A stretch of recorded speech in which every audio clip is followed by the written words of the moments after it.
सनातन धर्म। क्यों है सनातन धर्म? क्योंकि मेरा सनातन धर्म ही मुझे मनुष्य बनाता है, मेरा सनातन धर्म ही मुझे भारतीय बनाता है। ये राम, ये कृष्ण, ये बहुत हो गया। बंद करो इसको, इस बकवास को करते करते आप थकते नहीं क्या? आपके राम, आपके कृष्ण ने ही इस देश को गुलाम बनवाया हो। नाजायज संबंध रखते हैं, अवैध संबंध रखते हैं। चंद्रचूड़ जी ने ही उसको कहा कि वो अपराध नहीं है। चंद्रचूड़ जी इस बात को समझ चुके, इवन चंद्रचूड़ जी ही नहीं, रोमिला थापर जैसे लोग समझ चुके हैं। मोहम्मद हबीब तो अब नहीं रहा, ठीक है। शशि थरूर जैसे लोग समझ चुके हैं। जो जुडिशियल सिस्टम है ना, उसमें घराने चलते हैं। घराने समझते हैं आप? जी हाँ दोस्तों, समझने की कोशिश करते हैं इस लड़के को। राठौर काफ़ी ये गहराई की बातें और काफ़ी कुछ इस तरीके की बातें इसने कुछ जो पढ़ी हो बताने की कोशिश करता है अक्सर। तो आज मैंने थोड़ी सी जज साहब के ऊपर जिस तरह से उनकी बातें आई कि भाई मैं काफ़ी प्रार्थना कर रहा था भगवान से, फिर भगवान का नाम लेते ही लिबरल गैंग को, लिबरल गैंग को जिस तरह से मिर्ची लगी और उन्होंने दुनिया भर की बकवासबाजी की। तो सिलसिलेवार अम्बेडकर जी से लेके जुडिशल सिस्टम के ऊपर बहुत सी चीज़ों के ऊपर इस लड़के से खुल के बात हुई है। थोड़ी वीडियो लंबी जरूर है, लेकिन पूरी वीडियो देखें और इसके विचार नहीं है, जरा सुनें। नमस्कार दोस्तों। तो दोस्तों हमारे साथ राठौर साहब जुड़ गए हैं। हम बात करने की मैं कई दिनों से सोच रहा था, अभी जैसे सोशल मीडिया पे चलाया जा रहा था। सीजीआई चंद्रचूड़ ने, अभी आपने को रविवार को जानकारी होगी कि उन्होंने एक बयान दिया है। जब बाबरी मस्जिद के निर्णय चल रहा था, उसको लेकर चंद्रचूड़ ने कहा कि हम आस्था दिखा रहे थे और भगवान से प्रार्थना किए थे, जिसके बाद ये निर्णय ले पाए। कैसे सोच देखते हैं इसको? कोई कमेंट नहीं करा, ये छोड़ो। जो जब भूतों को जिंदा करते हो, मुर्दों भूत बन जाते हैं, जब से पीछे पड़ जाते। जी कौन सब कहाँ है?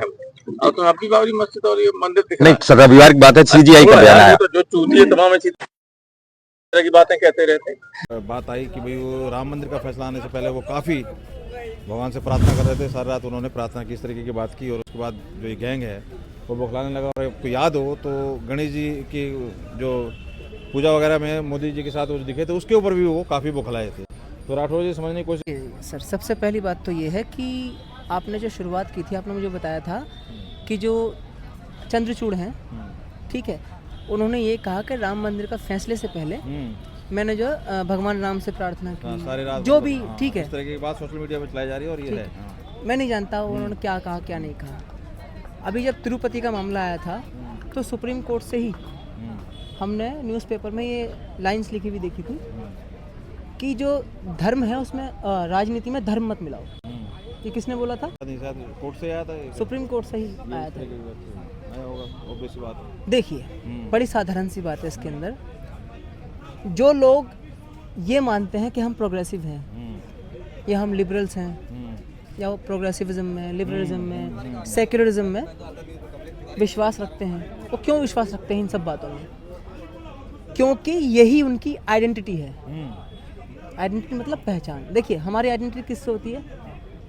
आधार कार्ड होता है जेब में, वोटर आईडी कार्ड होता है, पासपोर्ट होता है हमारे पास। ये हमारी आइडेंटिटी होती है। और मैं, यदि आप मुझसे पूछेंगे मेरी आइडेंटिटी क्या है पहली, तो मेरी पहली आइडेंटिटी है सनातन धर्म। क्यों है सनातन धर्म? क्योंकि मेरा सनातन धर्म ही मुझे मनुष्य बनाता है, मेरा सनातन धर्म ही मुझे भारतीय बनाता है। क्यों? भारत के अंदर जो लोकतंत्र है वो भी एक हिंदू लोकतंत्र है, हिंदू गणतंत्र है कि नहीं है? अब जो चंद्रचूड़ जी ने ये बात बोली है कि उन्होंने जो है भगवान राम को जो है याद किया, उसका एक ही कारण है जो मैं समझ पा रहा हूँ।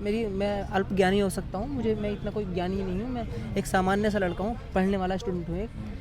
चंद्रचूड़ जी ने ही कहा था, there is no absolute concept of genital man और women, genitals don't define gender. ये जो पॉइजनस थ्योरी है, ये कहाँ पढ़ाई जाती है? हार्वर्ड के अंदर, है कि नहीं है? चंद्रचूड़ जी ने ही सुप्रीम कोर्ट के अंदर जो महिला या पुरुष विवाह के बाद किसी दूसरे अन्य पुरुष या महिला के साथ नाजायज संबंध रखते हैं, अवैध संबंध रखते हैं, चंद्रचूड़ जी ने ही उसको कहा कि वो अपराध नहीं है। मैं बिल्कुल ऑब्जेक्टिवली बातें करूंगा आपसे, हवा में बातें करने से कोई फ़ायदा नहीं, क्योंकि बात जुड़ी हुई है चंद्रचूड़ जी से। प्रश्न यहाँ ये उठता है कि चंद्रचूड़ जी ने ये बात क्यों बोली है। देखिए, चंद्रचूड़ जी इस बात को समझ चुके, इवन चंद्रचूड़ जी ही नहीं, रोमिला थापर जैसे लोग समझ चुके हैं। मोहम्मद हबीब तो अब नहीं रहा, ठीक है। शशि थरूर जैसे लोग समझ चुके हैं, सलमान खुर्शीद जैसे लोग समझ चुके हैं। कौन है ये लोग? ये सारे के सारे उसी हार्वर्ड लॉबी की गैंग है। जो मैं कह रहा हूँ उसकी तकनीक को आप बात की समझिएगा, उसकी जो टेक्निकलिटी है उसको समझिएगा आप बात की। ये लोग ऐसा इसलिए कर रहे हैं क्योंकि इनको इस बात का एहसास होना, आभास होना शुरू हो गया है। किस बात का?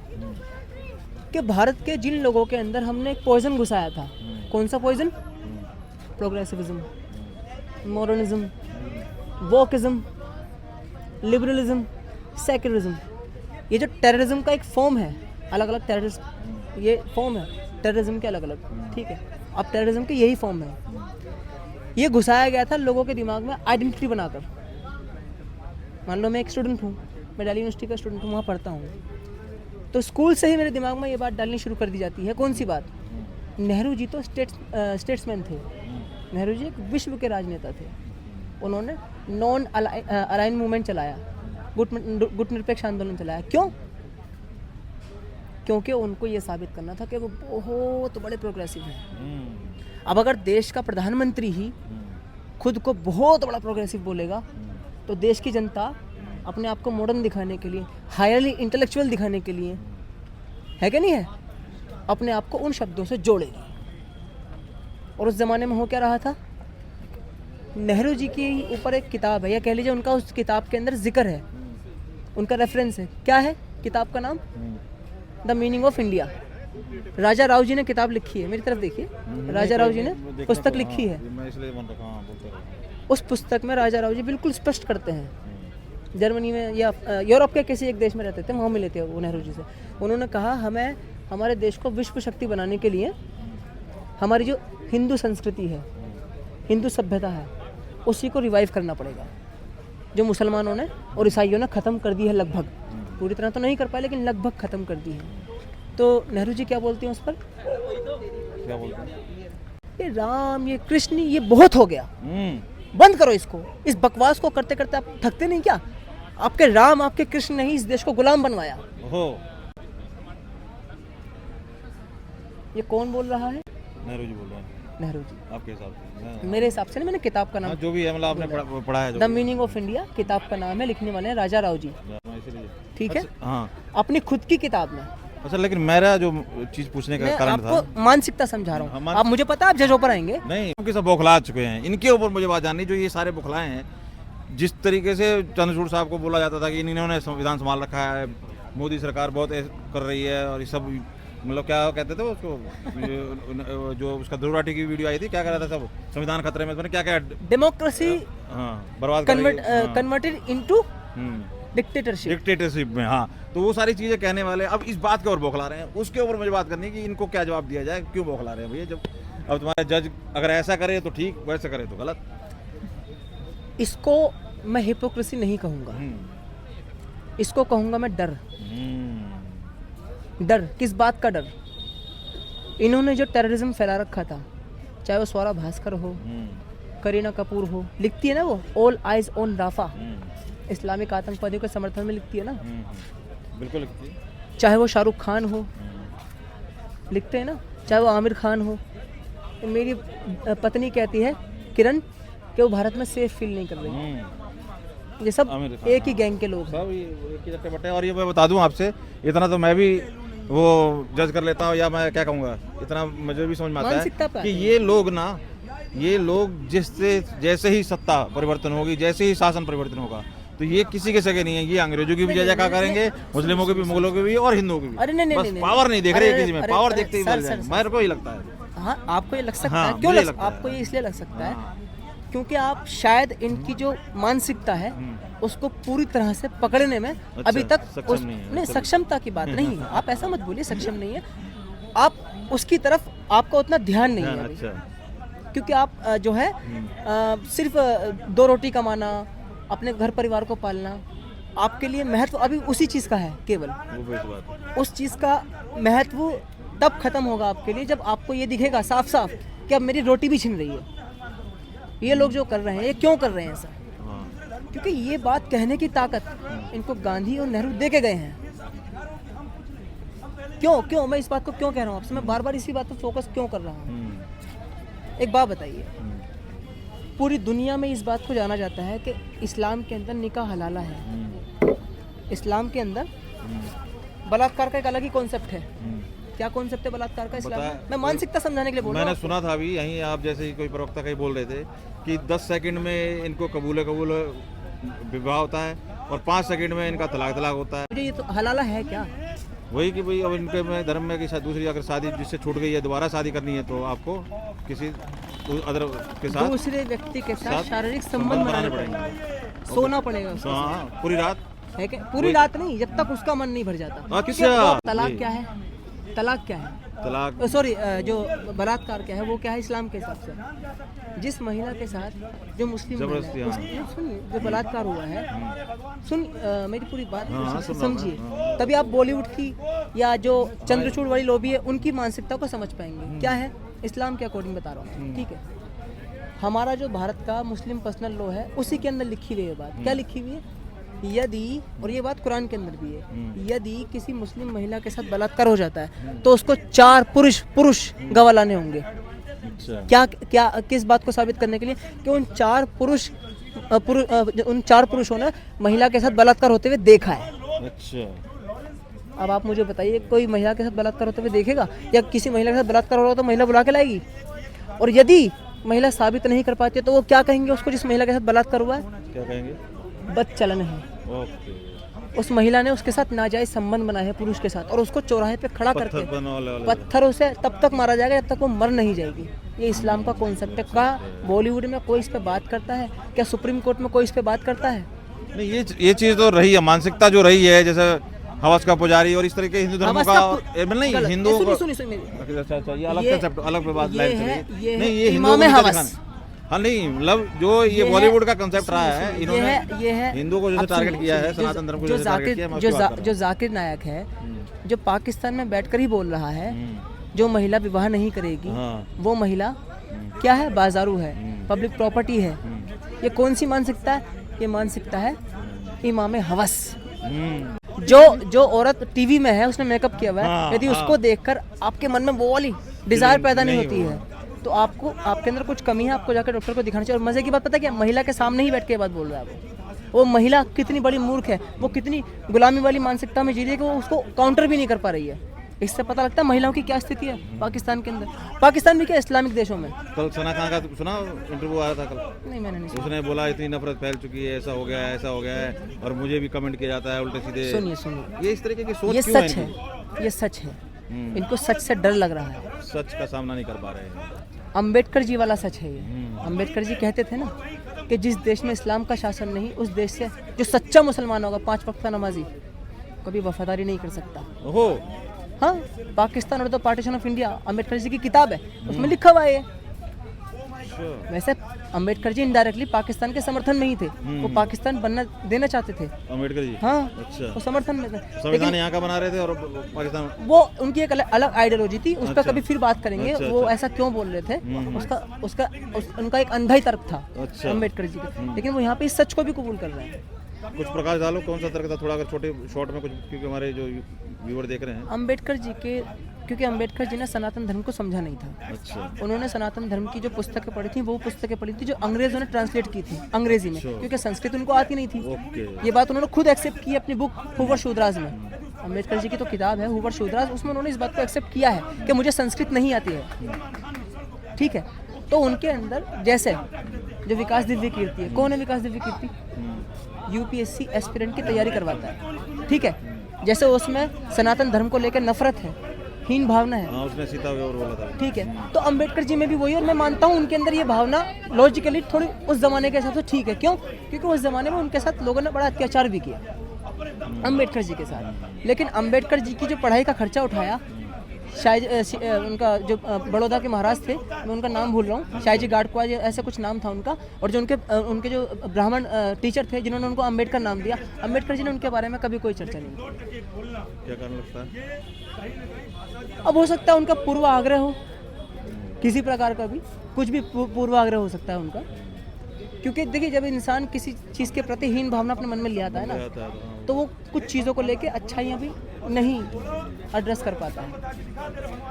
जबकि उन्होंने बिल्कुल खुल के बात की है। सनातन धर्म को बिना समझे इन्होंने बात की है, लेकिन इस्लाम को तो समझ के ही बात कर रहे हैं वो। चलिए अभी जज साहब के उस पे आते हैं। अभी देखिए, जाते जाते इन्होंने काफ़ी चीज़ें चेंज करने की कोशिश की है, सुना है आपने, काफ़ी चीज़ों को उन्होंने उनकी तारीफ हो रही है। संजीव खन्ना जी की बात हो रही है। देखिए संजीव खन्ना, सबसे पहले हमें संजीव खन्ना जी की आइडियोलॉजी समझनी होगी। देखिए हमारे जो जुडिशल सिस्टम है ना, उसमें घराने चलते हैं। घराने समझते हैं आप? घराने जैसे संगीत के अंदर घराने होते हैं ना, जयपुर घराना, अच्छा संगीत के अंदर ये घराने होते हैं। अच्छा ठीक है, इन्हीं घरानों से अच्छे अच्छे संगीतज्ञ आते हैं। ऐसे ही जुडिशियल सिस्टम में भी घराने चलते हैं।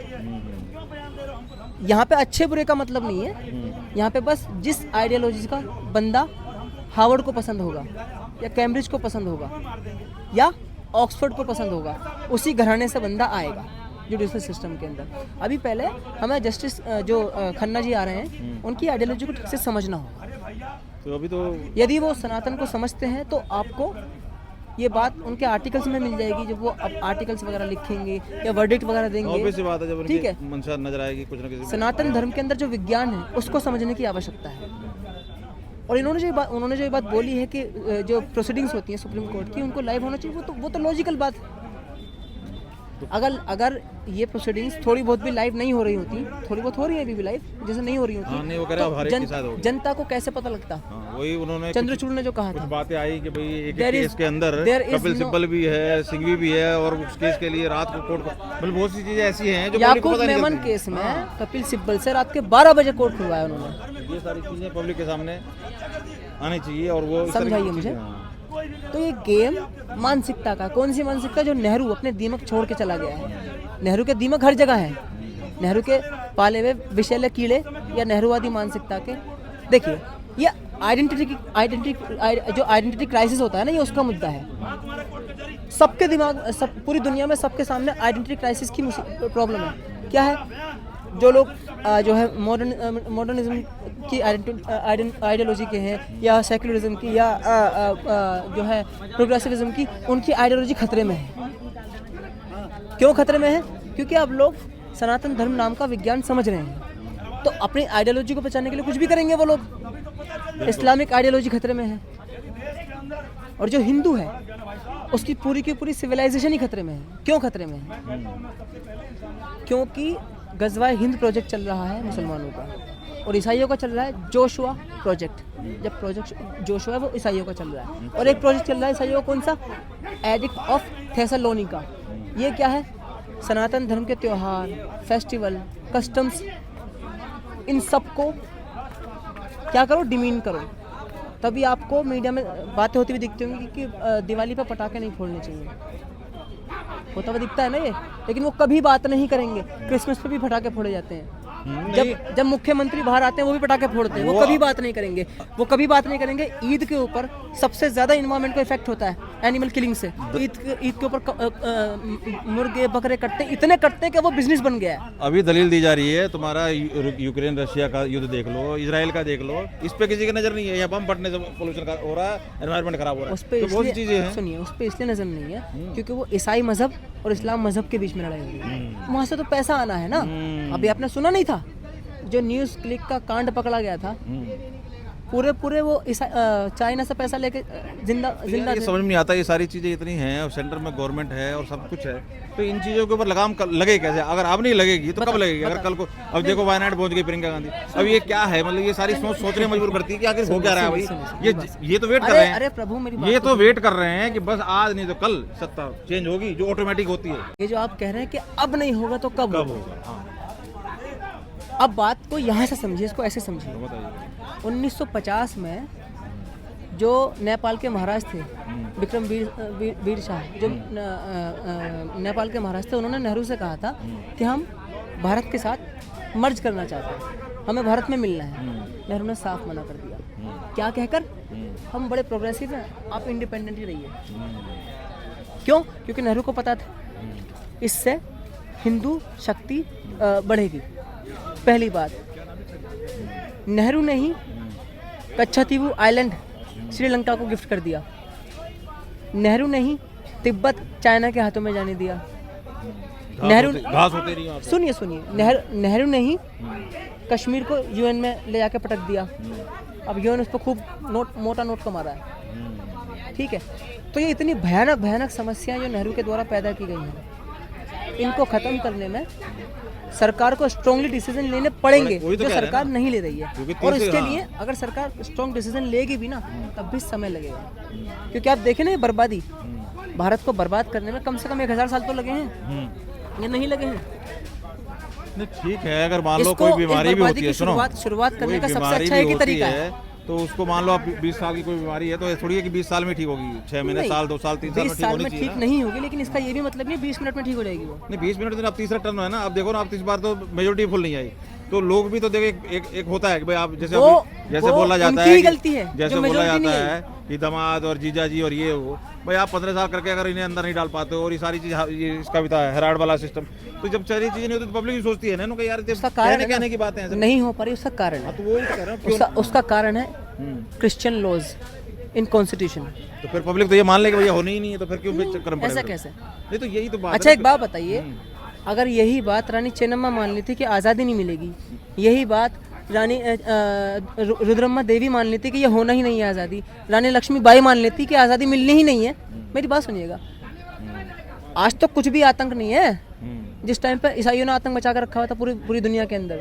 लेकिन लड़े ना उनसे। नहीं, मैं लड़ने की बात नहीं कर रहा हूँ, बस अभी क्या हो रहा है, राजनीति हो रहा है। आप देख रहे हो ये आम आदमी पार्टी की राजनीति हुई, कांग्रेस की राजनीति, अब जैसे वायनाड पहुंच आने गई, ये क्या है कि वाले- इन्होंने जो राजनीति, सुनो मैं जो क्या कहना चाह रहा हूँ, हो सकता है मैं समझा नहीं पा रहा हूँ या मेरी नहीं, बात नहीं, नहीं- आप मैं आप कह रहा कहाँ हूँ बोल रहे हैं, कि मैं समझ रहा पब्लिक हूँ। क्या है कि देखो 5 साल 10 साल 15, जब जो ऐसा है कि कोई गलत आदमी को आप प्रूव करना चाह रहे हो और उसकी सत्ता जमी हुई है और आपने कहा ये गलत है, तो जब आप इस तरह से करके एंट्री करोगे ना, अब क्या हुआ केजरीवाल का ये भ्रष्टाचार ये है वो, खुल गई पोल सारी बाहर आ गई, तो उसी तरीके से जब बीजेपी को लाया गया या इस तरीके की चीज़ें हुई हैं, तो ये चीज़ें दिमाग में है कि भाई ये इन चीज़ों को दिखा रहे हैं कि ब्लैक मनी हो तो ये हो तो करप्शन हो, तो अच्छा, ये चीज़ें मुझे- हटाएंगे, मुझे एक और बात फिर ये कहने लगे जी अलग, तो ये चीज़ें- मुझे एक बात बताइए, वक्फ बोर्ड कब बना था? 1954 में नेहरू ने बनाया था, ठीक है, और 2013 के आते आते उसको पावर, अंधी पावर दे दी गई। दी गई, नो डाउट, उसको खत्म करना आसान हो रहा है हमारे लिए? तो मैं वही तो कह रहा हूँ ना। मैं आपको ये समझाना चाह रहा हूँ, ये सारी की सारी जो गंद फैली हुई है भारत के अंदर, कम से कम उसमें जो ताकत मिल रही है गंद फैलाने वालों को, संविधान से मिल रही है। बेसिक बात है, तभी सीखते हैं, संविधान बदल दिया, संविधान बदल देंगे, संविधान बदल संविधान बदलेंगे तो इनकी गुंडागर्दी, इनका आतंकवाद चलेगा कैसे? हाँ, ये अपने लिए रो रहे हैं, ये इसमें नो डाउट। मैं इसमें बिल्कुल आपसे सहमत हूँ कि यहाँ पर मोदी जी की सरकार थोड़ी सी स्पीड में कमी दिखा रही है, उनकी स्पीड यहाँ पे नहीं अच्छे से जो चलना चाहिए वो नहीं चल रहा एक चीज़ है। और- इसके लिए हमें एक ऐसा राजनेता चाहिए जो मोदी जी के बाद हो, कोई भी, चाहे वो योगी जी हों, चाहे वो अमित शाह जी हों, चाहे कोई भी हो, ठीक है, वो ऐसे हों कि सबसे पहले सच बोलना शुरू कर दिया, जैसे योगी जी ने बोला ना बटोगे तो कटोगे, वो बिल्कुल प्रैक्टिकल राजनीति कर रहे हैं। जैसा अंबेडकर जी ने कहा था ना, बिल्कुल प्रैक्टिकल बात बोली, वो भी बिल्कुल प्रैक्टिकल बात कर रहे हैं। कौन? योगी जी। जब तक हमारी राजनीति के अंदर प्रैक्टिकल बातों पर पॉलिसीज नहीं बनेंगी, हमारे जो लोग हैं, सुनिए, अभी पूरी तरह से जो हमारे JNU में या दिल्ली यूनिवर्सिटी में पढ़ने वाले लोग हैं, मेरे जैसे, आपके जैसे, वो भी पूरी तरह से अभी तक भारतीय नहीं बने हैं। लोग हैं वो अभी जो उनकी आइडेंटिटी है प्रोग्रेसिविज्म की, सेक्युलरिज्म की, इस तरह की जो ड्रग्स, नशे की आइडियोलॉजी है इन लोगों की, वो उसी से चिपके हुए हैं। जब तक वो पूरी तरह से भारतीय नहीं बनेंगे, क्यों? देखिए, पूरी तरह से भारतीय बनने के लिए सबसे पहला काम है, हमें ये मानना पड़ेगा, ये स्वीकार करना पड़ेगा पूरे आत्मविश्वास के साथ कि भारत का जो लोकतंत्र है वो एक हिंदू लोकतंत्र है। क्यों मानना पड़ेगा? क्योंकि हमारे यहाँ लोकतंत्र के अंदर हम ये नहीं कहते हैं कि तुझे ये काम करना है तो सिर्फ तू यही करेगा, माँ दुर्गा की पूजा करनी है तो माँ दुर्गा की ही करेगा।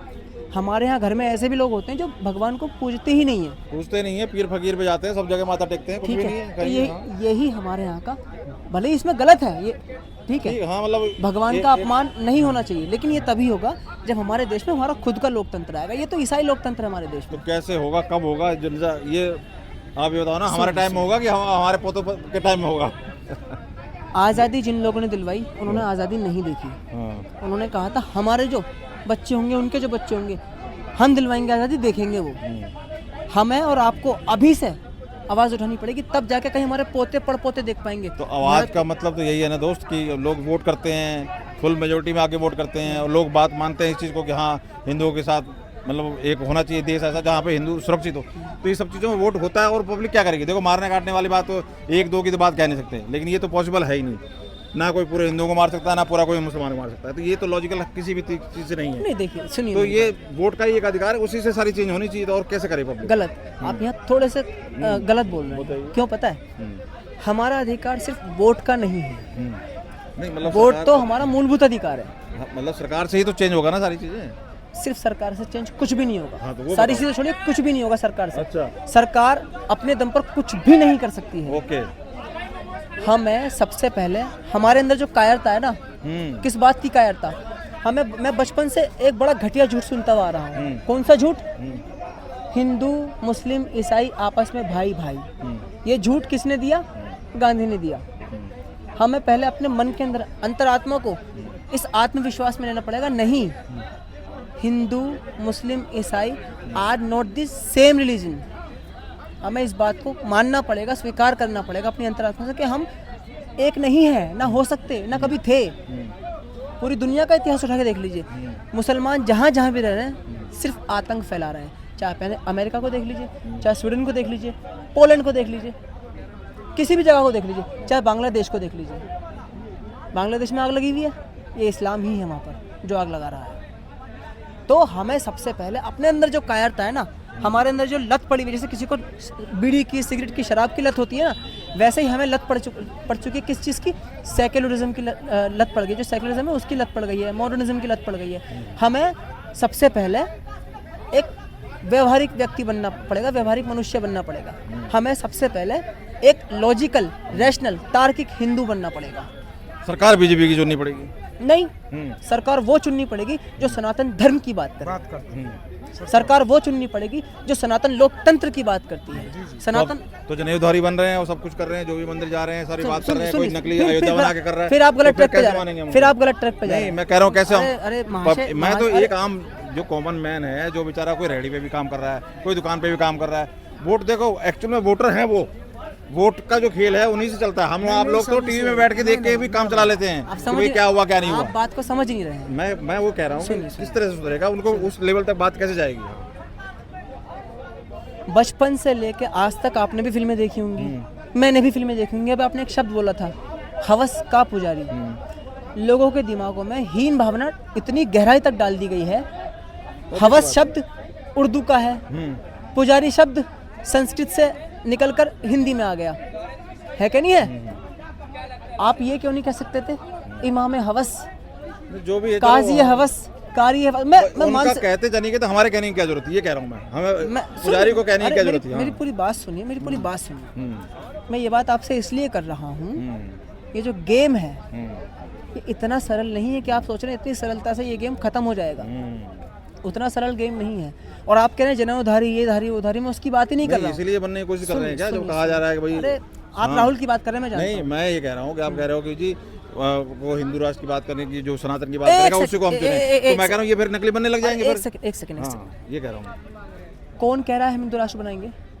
नहीं, मैं कह रहा हूँ अगर कि मान लो, देखो मुझे तो ये था, मेरी भी तो बात हाँ मैं समझ रहा हूँ, मेरी भी तो, मैं बात को जो कंप्लीट कर रहा हूँ। मैं ये कह रहा हूँ कि भाई आपने कहा कि हिंदू राष्ट्र की बात अगर नेता को लगने लगे कि हिंदू राष्ट्र की बात करके सत्ता आ सकती है, क्योंकि वो तो देखो मुस्लिम के या किसी के कोई फेवरेट बात कर रहा है सिर्फ सत्ता के लिए, अगर उनको दिखेगा कि ये बात करने से सत्ता आ रही है तो वो भी बोलने लग जाएंगे। ये कह रहा हूँ, आपको इसका जवाब देता हूँ मैं। जो भी इस बात को कर रहा है ना कि हम हिंदू राष्ट्र बनाएंगे, वो महामूर्ख है, वो जाहिल है, निपट गंवार है। हम हिंदू राष्ट्र बनाएंगे नहीं। हिंदू राष्ट्र हम प्राकृतिक रूप से, ज्योग्राफिकली हम हैं। हम बनाएंगे हिंदू राष्ट्र कॉन्स्टिट्यूशनली, संवैधानिक रूप से हिंदू राष्ट्र बनाना है, ठीक है? तो अगर कोई बेवकूफ़ इस बात को बोलता है कि हम हिंदू राष्ट्र बनाएंगे, नहीं, महामूर्ख, हिंदू राष्ट्र हम हैं ऑलरेडी। मैं इस चीज़ का एग्री करता हूँ। ठीक है, हमें हिंदू राष्ट्र बनाना है संवैधानिक रूप में। हमें संविधान के अंदर सनातन धर्म का जो विज्ञान है उसके गुण डालने हैं, उसकी जो वैज्ञानिकता है वो पैदा करनी है संविधान में। क्यों करनी है? क्योंकि सनातन धर्म जब तक हमारे संविधान में नहीं आएगा तब तक ना भारत की रक्षा हो पाएगी, ना विश्व की रक्षा हो पाएगी। ऑब्वियस बात है। आज पूरे के पूरे विश्व में अमानवता का संकट छाया हुआ है। कौन सी अमानवता? अल्लाहवादी अमानवता, जीससवादी या ईसाईवादी अमानवता, ये सब छाए हुए हैं पूरे विश्व के अंदर। ये क्या है? ये दानव है, राक्षस हैं। इनसे हम धर्म और अधर्म का युद्ध चल रहा है। ये मैं कोई डायलॉगबाजी नहीं कर रहा हूँ। नहीं ठीक है, जो भी है। और धर्म और अधर्म के युद्ध का नाम क्या है? पोल्यूशन खतरे में, पोल्यूशन हो रहा है धरती के ऊपर, ठीक है। ये मैं नाम बता रहा हूँ धर्म और अधर्म के युद्धों के, ठीक है, कि पोल्यूशन हो रहा है, ठीक है, दुनिया के अंदर वॉर चल रहे हैं, ठीक है। ये जो पोल्यूशन हो रहा है, दुनिया में वॉर चल रहे हैं, ग्रीन हाउस गैसेस बढ़ रही हैं, ठीक है, हेल्थ स्ट्रक्चर, जो लोगों का हेल्थ लेवल है वो नीचे गिर रहा है। ये सारा का सारा पाप और जो है न्याय की लड़ाई है। न्याय और अन्याय आगे चल रहा है, पाप और पुण्य आगे चल रहा है, ठीक है। पाप के सामने पुण्य खड़ा हुआ है, ये उसकी लड़ाई है। तो चलो कंप्लीट करते हैं, काफी लंबी वीडियो होगी। क्या रहेगा? कंप्लीट, हाँ पूछ आइए, पूछ हाँ, के बोलो, आओ, कंप्लीट इसका यही है, जो अपने शरीर पर जनेऊ धारण करे, सिर्फ वो हिंदू नहीं हो सकता, जिसका नाम हिंदू हो सिर्फ वो हिंदू नहीं हो सकता। हिंदू होने के लिए अपनी जीवनचर्या के अंदर सनातन धर्म को प्रैक्टिस करने की, उसका अभ्यास करने की आवश्यकता, उसको जीने की आवश्यकता है।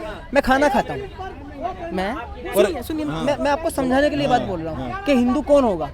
मैं खाना खाता हूँ, मैं खाना खाने से पहले प्रार्थना करता हूँ। क्या है मेरी प्रार्थना? ओम अनपते अनस्से नो देहयन मिवस्य सुष्मिना प्राप्रदातारम तारिश ऊर्जम नो देहड़ी द्विपदे चतुष्पदे ओम शांति ही शांति ही शांति ओम। क्या अर्थ है इसका? इसका अर्थ है संपूर्ण विश्व में पशु है, पक्षी है, ठीक है, वनस्पति है, पेड़ पौधे हैं, जो भी है, उन सबका कल्याण हो। जिस माध्यम से, चाहे वो किसान हो, धरती माँ हो, सबसे ये भोजन हम तक पहुंचा है, उन सबका कल्याण हो। ईश्वर ऐसे ही सबको जीवन दो, जैसे आप हमें कौन सा ईश्वर? अन्न देव, अन्न ईश्वर से बात बोली जा रही है। तो जो इस तरह से सनातन धर्म पे चलेगा, वो है वास्तविक हिंदू। पर एक चीज़ और नोट की होगी, अभी अगर देखा हो कि जैसे अभी ये कन्हैया मित्तल हो गए, ये कई लोग हैं, जैसे अभी सिंगर, अभी ये अचानक इनको ख्याल आया कि जी मैं कांग्रेस ज्वाइन करूँगा और कांग्रेसियों को सुनाती बनाऊंगा। तो लोग तो यही कह रहे हैं ना कि आप अगर एक तरफ मान लो, किसी को मान लेते हो जी ठीक है, जनेऊधारी को आप मत करो एक्सेप्ट, लेकिन जिसको करो वो कब गच्चा मार जाए, तो ये मतलब फैक्ट वाली बात कैसे होगी? इसको कहते हैं क्योंकि हिपोक्रेटिक किस तरह से कह रहा है मैं कांग्रेस, इसको बाद में कह रहा है कहते कि हैं हिपोक्रेटिक पॉलिटिक्स। क्यों कहते हैं? क्योंकि उनको पता है, जो लोग हैं, पढ़े लिखे लोग हैं, आपके जैसे मेरे जैसे, वो सनातन धर्म को समझ रहे हैं और उनको इसी बात का खतरा। क्यों? क्योंकि उनको पता है पूरी दुनिया के अंदर लीडर नहीं है किसी के पास भी। अमेरिका के पास कोई बढ़िया लीडर नहीं है, ना होने वाला है आने वाले कम से कम 20-30 सालों तक। लेकिन भारत के पास लीडरों की एक लिस्ट खड़ी हुई है पूरी। हमारे पास 10 लीडर हैं, इसलिए डरे हुए हैं। क्यों डरे हुए? क्योंकि उनको पता है इस्लाम को मुसलमान छोड़ रहे हैं। आपको पता है ना, पूरी दुनिया के अंदर एक्स मुस्लिम मूवमेंट चल रहा है ना, और ईसाई भी अपने क्रिश्चियनिज्म को छोड़ रहे हैं, इस्लामिज्म को, मुसलमान छोड़ रहे हैं, इसलिए डरे हैं। और कम्युनिज्म को तो मार्क्सिस्ट छोड़ ही चुके हैं। अब तो जो है नेहरू ने दीमक अपने जहरीले कीड़े सिस्टम में फैलाए हुए थे, चाहे वो ब्यूरोक्रेसी के अंदर हो, चाहे कहीं पर भी हो, चाहे वो एकेडमीज़ में हो, जो एकेडमिया हमारा उसमें हो, चाहे वो आपका उसके ब्यूरोक्रेसी के अंदर हो, सब जगह नेहरू के फैलाए हुए कीड़े हैं। बस वो अपना डंक मारते रहते हैं। और वो कीड़े कौन हैं?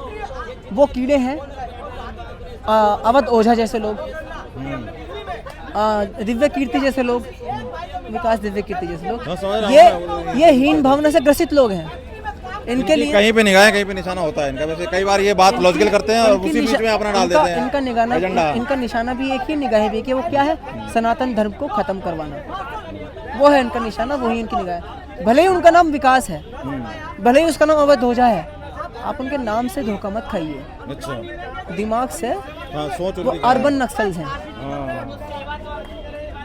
ठीक, धन्यवाद। चलिए सर, बहुत बहुत धन्यवाद राठौर जी। तो एक चर्चा स्टार्ट जो हमने की थी सीजीआई के कार्यकाल खत्म होने पर जो चंद्रचूड़ जी के ऊपर बात आई, उसकी वजह से, और बात बहुत आगे तक चलेगी, काफ़ी लंबी वीडियो होगी। और आप कहाँ तक सहमत है? राठौर जी ने सारी बातें रखी, क्योंकि ये थोड़ा सा आई थिंक रिसर्च करते हो, पढ़ते हो इन सब चीज़ों के बारे में, तो इसलिए मैं अक्सर कभी कभार बातें मैं अपने चैनल पर रखता हूँ। और आपने पूरी बात सुनी, आप अपनी राय कमेंट करके जरूर बताएं। बहुत बहुत धन्यवाद राठौर। ओके, धन्यवाद, बहुत बहुत।